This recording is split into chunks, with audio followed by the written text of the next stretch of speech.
ಛಾತ್ರಿ ನಾನು ಹೇಳ್ದಂಗೆ ಇರಬೇಕು. ತಲೆ ಮೇಲೆ ಸೀದಾ ಇಡ್ರಿ ಹಿಂಗ.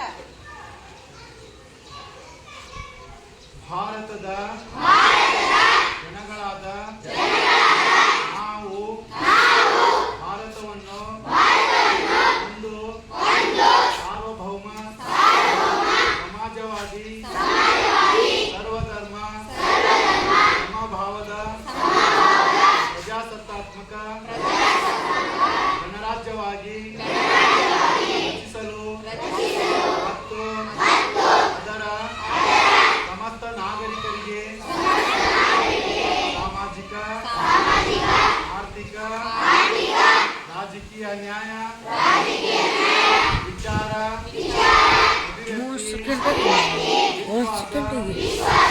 ಧರ್ಮಶ್ರದ್ಧೆ ಮತ್ತು ಉಪಾಸನಾ ಸ್ವಾತಂತ್ರ್ಯ ಸ್ಥಾನಮಾನ ಹಾಗೂ ಅವಕಾಶ ಸಮಾನತೆ ದೊರೆಯುವಂತೆ ಮಾಡಲು ಮತ್ತು ವ್ಯಕ್ತಿ ಗೌರವವನ್ನು ರಾಷ್ಟ್ರದ ಏಕತೆಯನ್ನು ಹಾಗೂ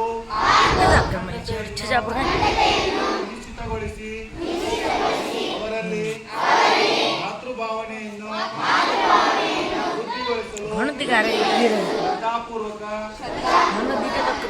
ಮಾಡಿದವರಾಗಿ ನಮ್ಮ ಸಂವಿಧಾನ ಸಭೆಯಲ್ಲಿ 1949ನೇ